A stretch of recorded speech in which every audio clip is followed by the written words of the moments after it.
Up to the sky, Christopher Daniels, Frankie Zay, collectively known as SoCal Uncensored or SCU! This is Catch, Hook, and Shoot, the worst podcast I've ever been on. Word.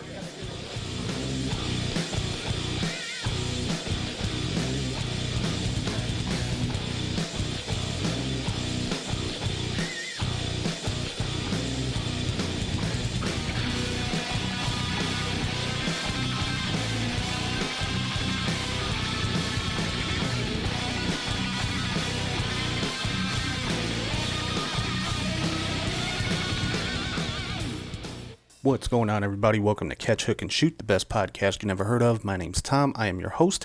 Today is Friday, February the 10th, 2023. Man, this year's going by fast already. I want to thank everybody for watching, listening, and subscribing on YouTube, Spotify, Apple Podcasts, wherever you get your podcasts from. Just look up Catch, Hook, and Shoot. You'll be able to find the show. Or you can go to our Linktree, which is Linktree/Catch, Hook, Shoot. Or you can scan this little QR code right here in the corner of the screen. You'll find links to our website, our YouTube channel, all of the podcast platforms, our Pro Wrestling Tees store, and everything else having to do with the show. So make sure you check that out, Linktree/CatchHookShoot. And if you ever want to shoot us an email, it's catchhookshoot@gmail.com. So let's get right into everything that's been going on in the crazy, wacky world of professional wrestling this week. And we're starting it off like we always do with the lead story.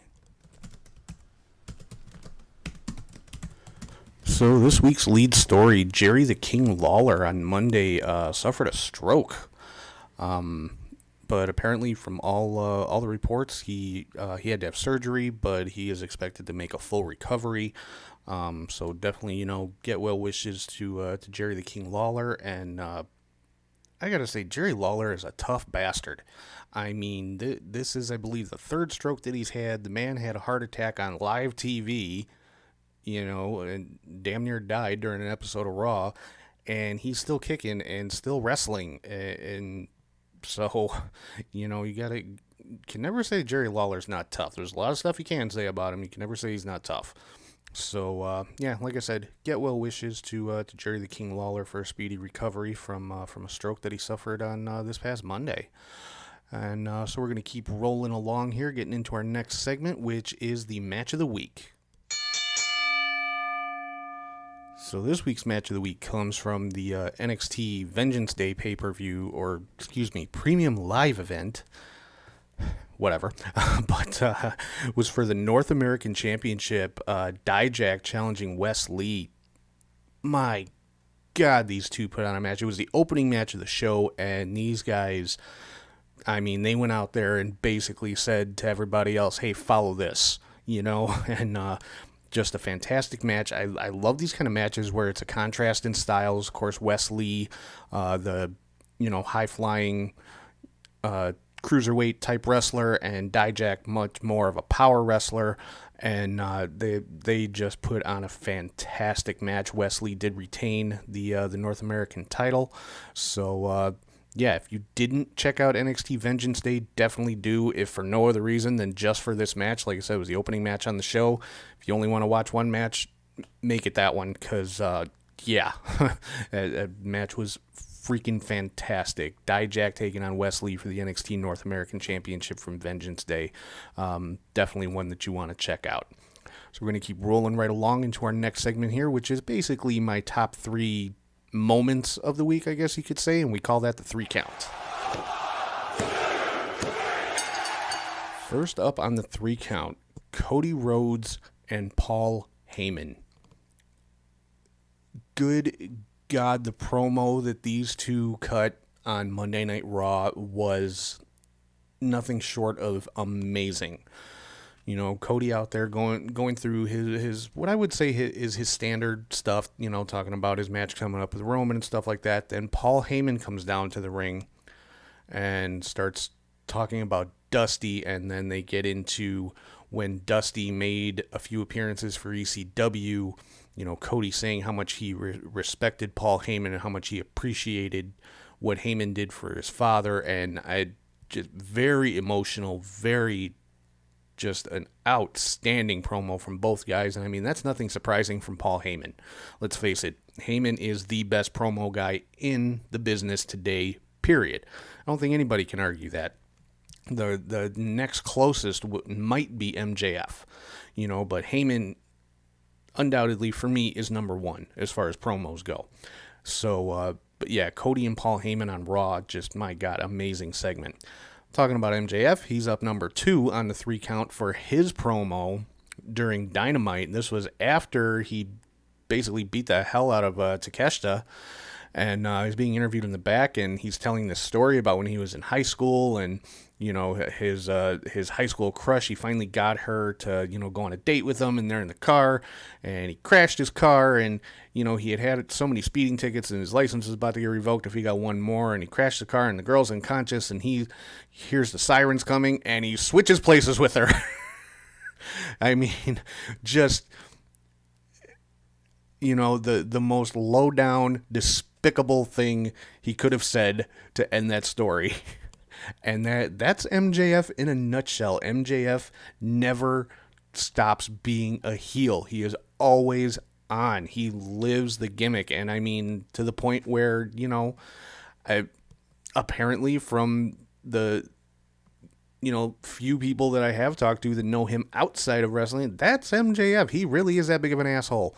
I don't know if that's true, but the gimmick doesn't end with MJF, so he is number 2 on the 3 count this week. And last but not least, the trios match from I believe it was on Rampage. Can't remember if it was Rampage or Dynamite. I think it was Rampage. But the Elite versus Top Flight and AR Fox for the trios titles. The Elite did retain the titles, but fantastic match. I mean, these 6 guys, are some of the best as far as like high flyers and what some people would refer to them as spot monkeys, but whatever. If you like high spots, you're in heaven with this match. I mean, it was amazing.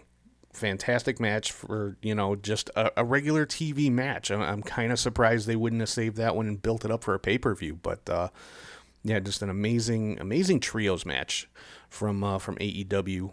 And the Elite did retain the trios titles, but Top Flight and AR Fox, that is a hell of a 3-man combination right there. So getting into the news and rumors and results for the week, Jey Uso, after what happened at the Royal Rumble, was not at SmackDown, was not there with the Bloodline with Roman and Jimmy and Solo and Heyman. So that was kind of a thread throughout the program. Roman sent Jimmy and Solo off to try to find him. They couldn't find him. So, yeah, I guess we're going to have to find out what's going on with Jey next week, because they've got a title defense against Braun Strowman and Ricochet, who won the tag team, the number 1 contenders tournament for the shot at the tag team titles. So that should be, I think that's, I think it's going to be a good match, but I think it's going to be, the match itself is going to be secondary. It's going to be more of a vehicle to drive the Bloodline storyline. Natalya won a I think it was a 4 corners match. I don't know. Natalya advanced to the Elimination Chamber, so she will be in the Women's Elimination Chamber match. Then it was confirmed that at the Elimination Chamber pay-per-view, Sami will be taking on Roman Reigns, and we're also going to get a mixed tag match between Edge and Beth Phoenix taking on Finn Balor and Rhea Ripley. So I'm looking forward to that, because I'm liking the Edge and Judgment Day storyline, and it's gone on for quite a while, which I like. I like the long-term storytelling like that. Then getting a little bit more into the NXT pay-per-view results, Fallon Henley and Kiana James are the new NXT Women's Tag Team Champions. Kind of a surprise, unseating Kaden Carter and Katana Chance. But yeah, new NXT Women's Tag Champs. Carmelo Hayes defeated Apollo Crews.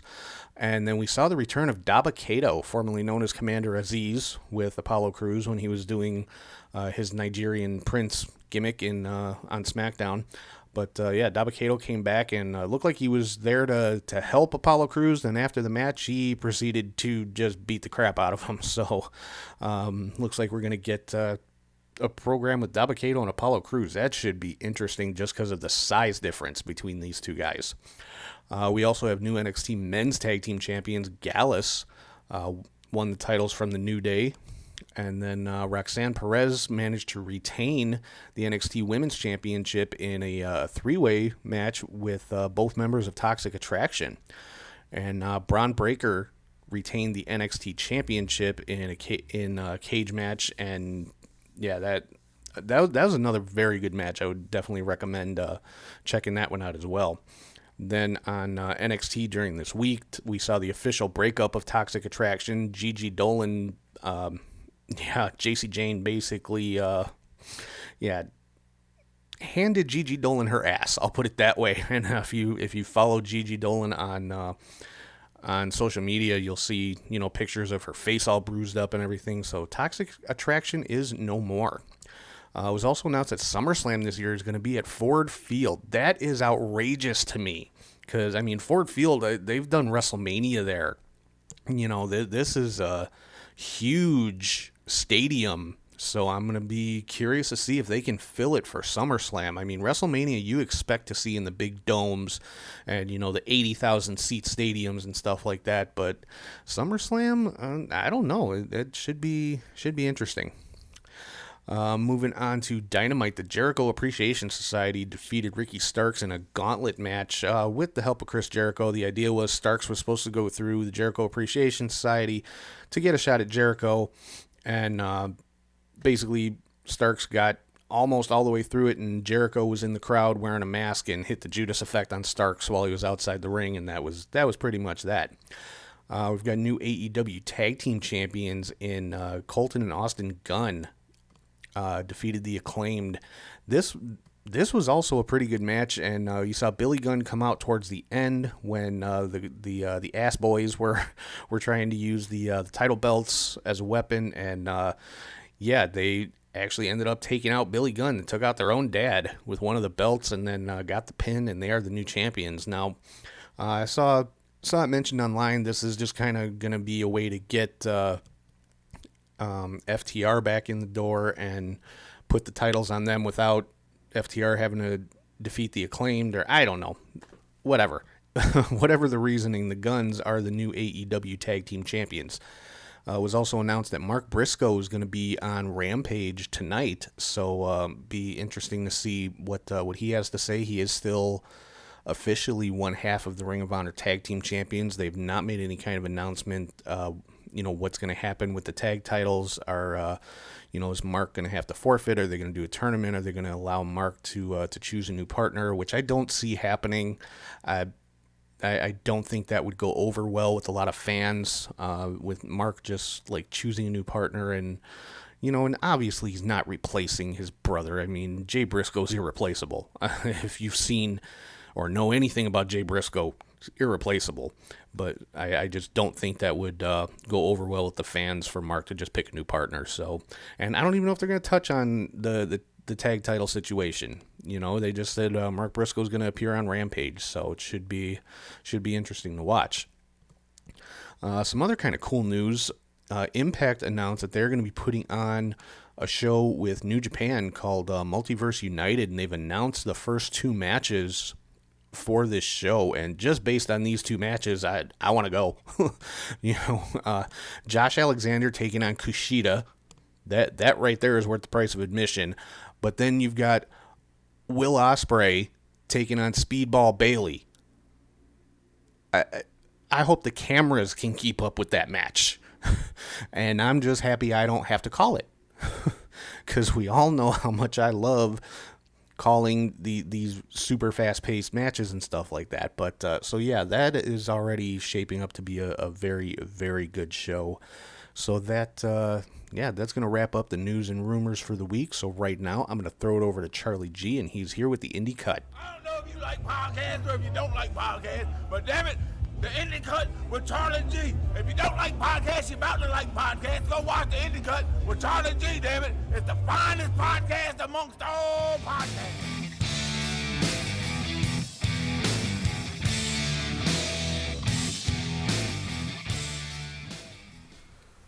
Thank you, Tom and the Briscoe Brothers. Hey, the wrestling friends. I'm Charlie G with this week's Indie Cut.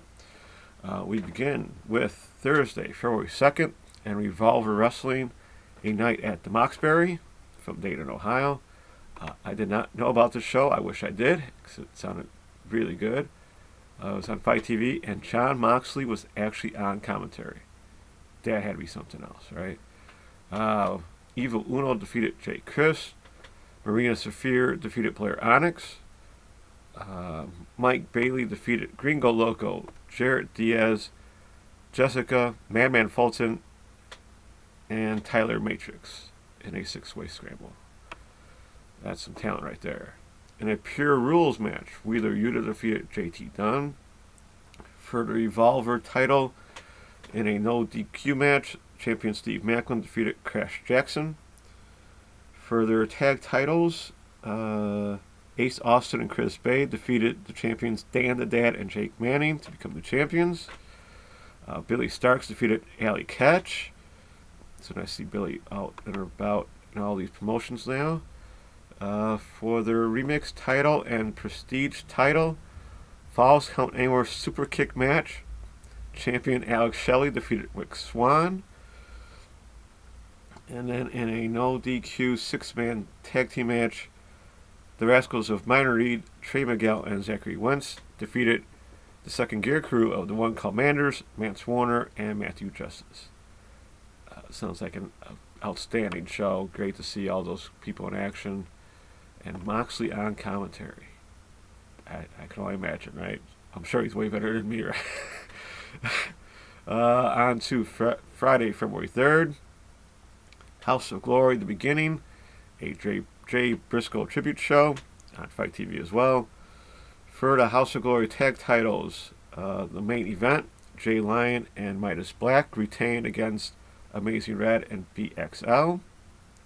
For their Cruiserweight title, champion Mighty Monte defeated Nolo Kitano.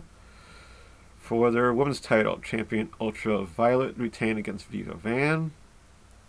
For the Cruiserweight title, number one contendership, 6-way scramble, Encore defeated Darren Richardson, Ichiban, Leo Rush, Raheem Royale, and Smiley. So Leo's back in action. Then we had Low Key defeating Detective James. For their Crown Jewel title, champion Charles Mason defeated Brian Keith. Hard-hitting match there. And for their heavyweight title, champion Jacob Fatu defeated JTG in a 12-minute match. Pretty good. I missed the ending. It happens that fast, so it was still a good match, and Jacob Fatu retained. At the end of the match, he was challenged by... was it Kushida? I think Kushida's coming to House of Glory. I'm not sure if it's for Fatu or Mason or Low Key, but yeah, Kushida's going to appear there next. On to Garden State Pro Wrestling 5. This show's on YouTube, so I'd like to check that out. Myron Reed defeated Nakeem Event. Janai Kai defeated Sumi Sakai. Davey Richards defeated Austin Luke. Akira and Master Slamovich defeated Mike Bailey and Veda Scott. So yes, Veda Scott was back in action. It was more like a couples tag match there, so that's pretty cool. Billy Starks defeated Ruthless Layla. KZY defeated Anthony Henry. Ryan Mooney defeated Yoya. And for their Garden State open weight title, champion Alan Angels defeated Marcus Mathers. On to Saturday, February 4th. Absolute Intense Wrestling. Join the Swarm from Akron, Ohio on Fight TV. Elijah Dean and Zach Nystrom defeated the Bang Bros of August Matthews and Davey Bang. Isaiah Browner defeated Sam Holloway. In an Akron street fight, Marino Tengalia and Philly Collins defeated Josh Prohibition and Matt Cross. I missed that match. That'd be really good with Matt there. Dominic Green defeated Alec Price. That was really good. Got home to see that one.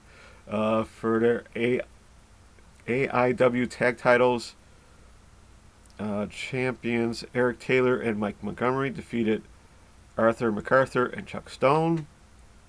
for their intense title in a 4-way match. Champion Derek Dillinger defeated Joey Janela, Paul London, and Wes Barkley. I did not realize it was Paul London. Wow, I really did not pay attention that night. And then for their absolute title, in a crazy match, champion Joshua Bishop defeated Tom Lawler, and Tom Lawler turned it in. He got visions of Darby Allin and just took apart the whole ring cabinets. So it's just pure plywood. They use plywood there. They don't use the little 2x4s or boards. They use plywood. So it was crazy, and Joshua retained in that match. I would say check that out if you can. That was really good. And then crazy how Tom was just taking him out the ring. Over to California and West Coast Pro. 3 Cheers for Revenge on IWTV. Alan Angels and Kevin Blackwood defeated El Chupacabra and Lazarus. Lee Moriarty teamed with Alpha Zoe and D-Rogue to defeat Jack Cartwheel, Kevin Knight, and Starboy Charlie. That was a really good match. Mike Bailey defeated Vinto. Nice match there. And then for the West Coast Pro Wrestling Heavyweight title, champion Titus Alexander took on Nick Wayne to a 30-minute draw. Outstanding match between these two. Nick, I thought, was going to win the title. He came so close. Titus almost beat him a couple times, but it went to a draw. Rare to see these days, especially in a championship match. I expect a rematch, probably Mania weekend. It's West Coast, so that's where Mania is going to be. So expect to see them soon, and I think Nick might get a title. He's 18 or 17, whatever. He's 17. Still, that was an outstanding match.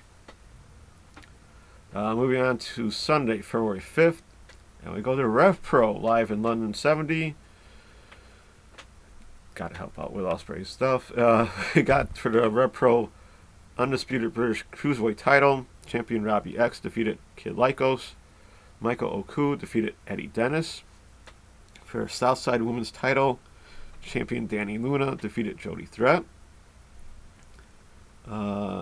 Dover and Icarus defeated Chuck Mambo and TK Cooper, and Gabriel Kidd defeated Yoto Tsuji.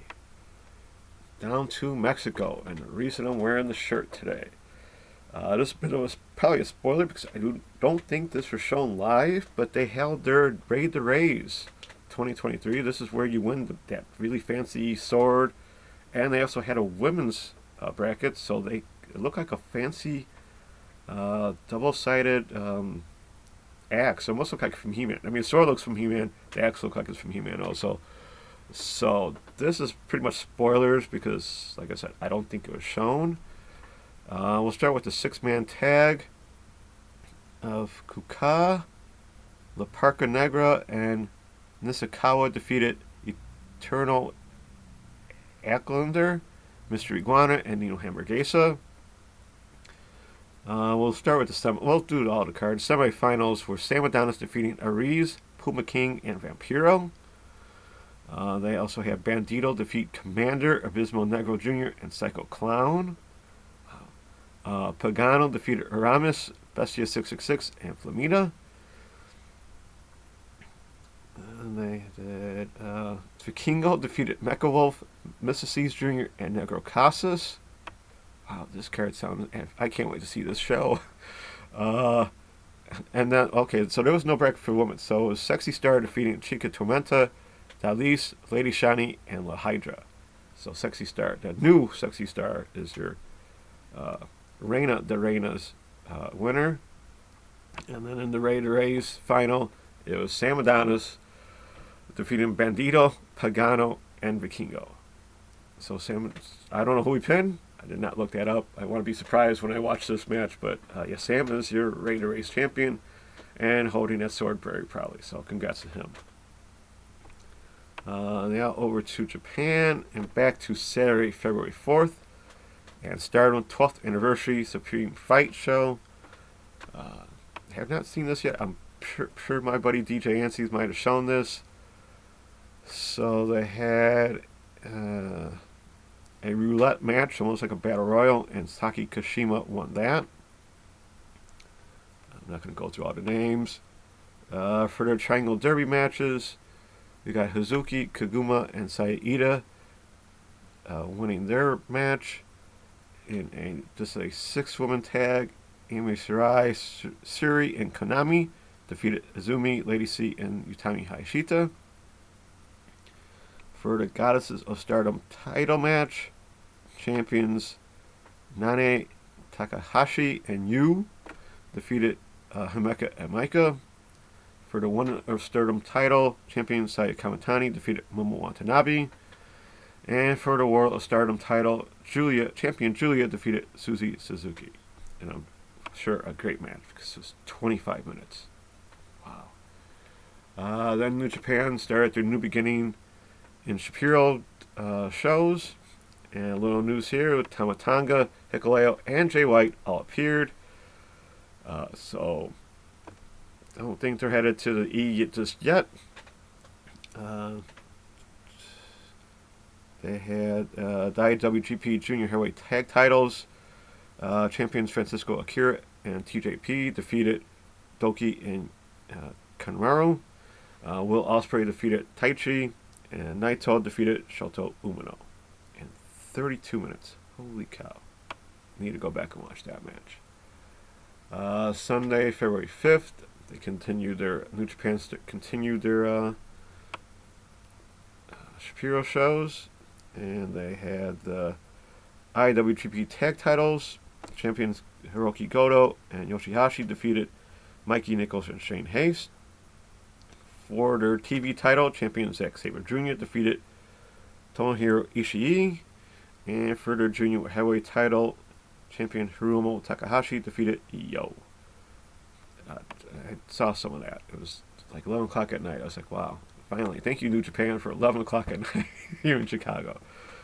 Then I'm going to talk a little about Noah, Star Navigation show. And Daga was there in a 10-man tag with Eita Nasawa Raga, Chris Ridgway, and Yoshimaru Ogawa defeating Alejandro Amakusha, Shunita Murawaki, Saika Yoshaka, and Yohei. So, Daga back in action. I wonder if there's something to that, right?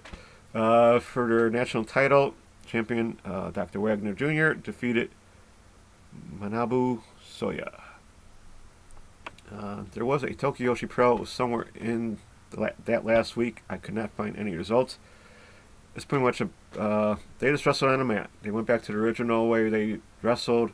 So check out that show on DJ Amchi's Twitch stream on his Discord for last week. Or Tuesday. It was actually Tuesday. This past Tuesday show. Speaking of Tuesday, February 7th, Tokiyoshi did a show. Suzumi defeated Akana Yuhira. Karinoa, Naoka Kuda, and Yoshihiko Hasagawa defeated Mihiro Kiru, Yuki Kamafuku, and Haruno Neko. Mizuki defeated Raku. Miyu Watanabe and Rika Tatsumi defeated Pam Harajuku and Yuki Naino. And then my favorite, Maki Ito, Miyu Yamashita, and Moko Miyamoto defeated Hyper Masao, Shoka Nakajima, and Yusho Endo. Oh, that went to a 20-minute draw. Sorry. So, 20 minutes, another draw. There you go in the main event. Some indie news. Christopher Daniels will be inducted to the GCW Indie Hall of Fame Mania weekend. Nice to hear that. It's in California, so it's perfect timing for that. So congrats to Daniels on being part of a Hall of Fame already. Don't forget, Casey Navarro makes the Warrior title a true world title. This Saturday, the 11th, at Mobile Run City Wrestling. That's on Fight TV. Did not look up the time, sorry, but it's probably early morning. Check that out if you can. Also, there is a lot of wrestling action in the Chicagoland area, starting the day this show drops, Friday the 10th, with Freelance Wrestling from the Logan Square Auditorium at 8 o'clock. On the 11th, Freelance Underground takes place from Joliet, Illinois at 6 p.m. Then next weekend, big weekend, Chicago Style Wrestling Friday, February 17th in Franklin Park at 7:30. You can check that out on IWTV. AAW Wrestling Legacy, also on the 17th from the Berwyn Eagles Club, also at 7:30. I believe they're on the High Spots Network, so good luck getting that. Then our favorite, Warrior Wrestling 28 on February 18th from Talia Hall in Chicago at 7 o'clock. We shall be there. Check us out. And then Second Wrestling is put on a show Sunday, February 19th in Northbrook, Illinois at 5 o'clock. And I do believe Gally Lucha is running this Sunday on the 12th, so check that out as well if you can. So, yeah, that's a wrap for me. Until next time, which should be our Warrior Wrestling 28 preview show, and then a live broadcast on Saturday. Hope you check it out. We do appreciate it all the time. Sorry there's no conversation anymore, but different broadcasting waves, so check that out if you can. We do appreciate it. Thank you for listening or watching. If you are watching, hit that like button on YouTube. I do appreciate it. So take care, keep safe, and be kind to everyone. And enjoy your wrestling. Back to you, Tom. All right, thank you, Charlie. So that is your indie cut for this week. We're going to keep moving right along into the next segment of the show, and that is my top 5 rankings for the week.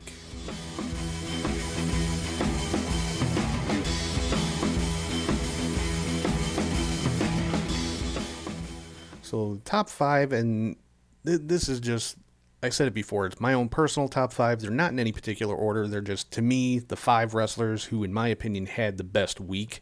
And I'm starting it off with MJF. He was all over Dynamite, had that promo that I talked about earlier in the 3 count, got a win over Takeshita, and then tried to stop Bryan Danielson's match, keep Bryan Danielson from getting to the ring for his match with Rush, because Danielson's been going through this gauntlet for to get his match with MJF. He wants that Iron Man match at the next pay-per-view, and he had they had Danielson locked in the trainer's room when the match started, and he had to break the door down and hustle out to the ring, and then just had another amazing match this week, was Danielson versus Rush, and that's why Danielson is next on the top 5. Again, if you didn't see this match, go check that one out. I mean, Dijak and Wesley was match of the week. The Elite and Top Flight was in the 3 count, and then Danielson and Rush is here in the top 5. So, check out those 3 matches this week, and you will get your fill of just some awesome freaking wrestling matches.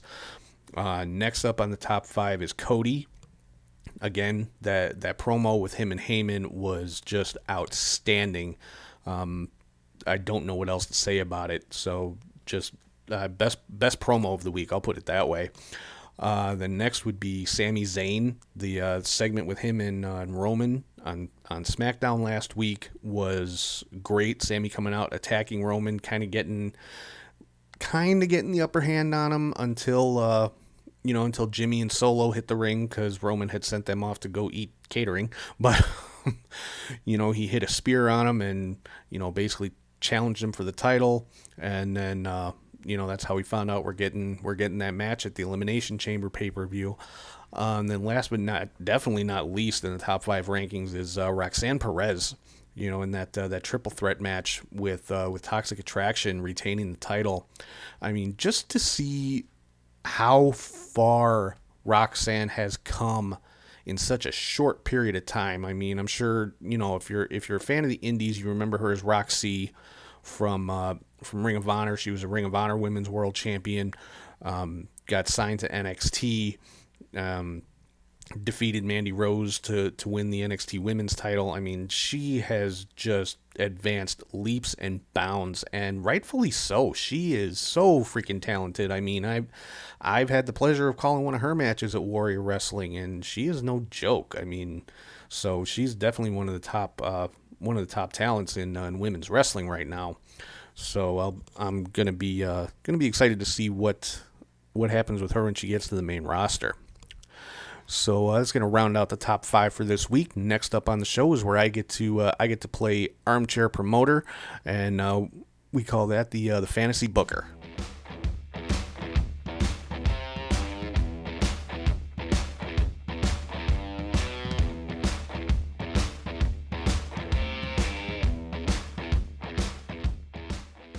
All right, so my fantasy booker for this week is kind of, yeah, I don't know if you guys are going to see this the same way that I do.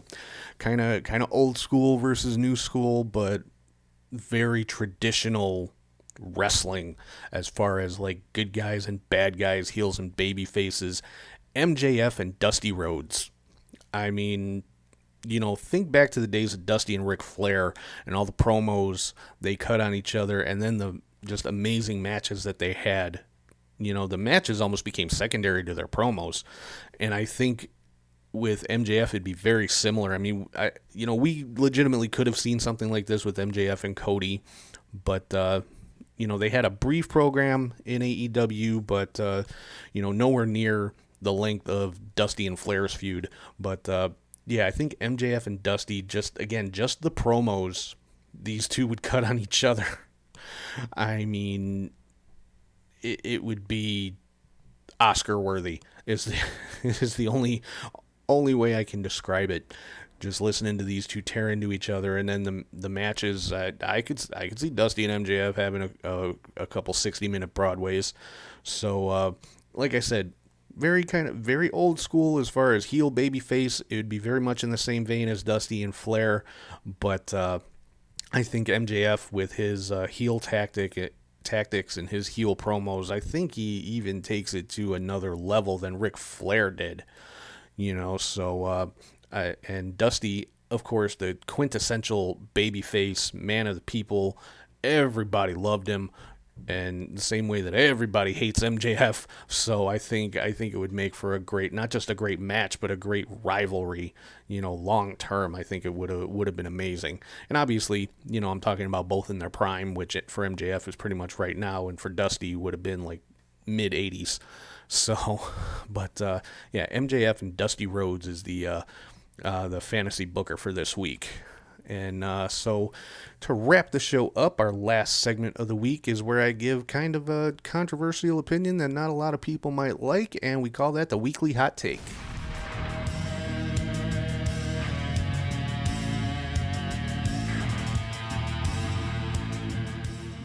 All right, so the hot take for this week: people need to let shit go. Seriously, I talked earlier about Jerry Lawler having a stroke, and the same thing happened when Jay Briscoe passed away last month.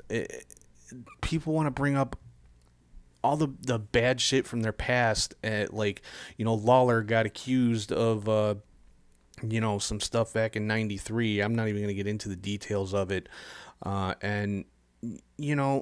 People want to cut it, literally saying they hope he dies because he got accused of this, but they neglect the fact that, not only was he not convicted, he wasn't even tried. The person that made the accusation recanted, took it back, said it was a lie, came out, admitted that they lied, so, and yes, Lawler's a lecherous old man. That's been his gimmick for decades now, but, does that carry over into reality? I don't know. And I doubt many other people know. He always seems to date, younger women. His wives have been significantly younger than him, but never quite that young. You know what I mean? So, and I mean, if it's somebody who has been convicted of something or has done something and made no attempts to make amends or to better themselves from it, to whatever, fine, drag them through the mud till the day they die. I'll help you. But in a case like Jay Briscoe, where he said something really stupid 10 years ago, apologized, made amends, worked to make himself better, worked to, understand the people that he made those comments about, and to find out why it was so messed up what he said, he did right. He fixed it. He realized he was the problem, and he did what he needed to do to fix it. In the case of Jerry Lawler, somebody accused him of something and then turned around and said, you know what, I lied, it never happened. Let it go. You want to hang somebody based on this stuff, and, hang the right people. I'm all for hanging people. Just hang the right people. That's my only thing. So, But yeah, there's always going to be people out there who, I mean, to literally wish death on somebody, that's a bit extreme. Especially, I mean, let's face it, it's Perfect Stranger. You know Jerry Lawler from television, but you don't know the guy. He's never done anything to you for you to say, oh, let him die. It's about time and shit like that. Yeah, whatever.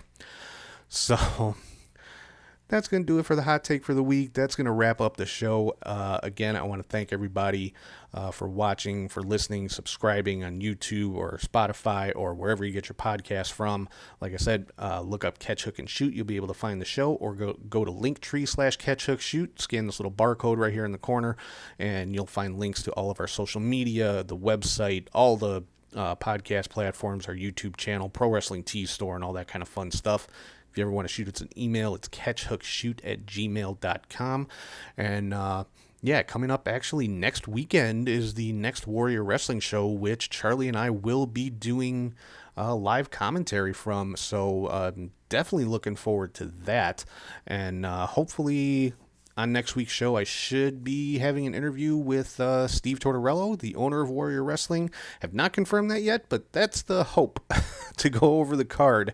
So yeah, you'll get a double shot of CHS next week with the our regular episode and the live Warrior show, which we'll be posting all the links and stuff during the week for that, and you can find the link to the live shows on our Linktree as well. So, yeah, keep an eye out for that coming up this week. Hope everybody has a great week. Enjoy all the wrestling coming up this week, and we will talk to you guys soon.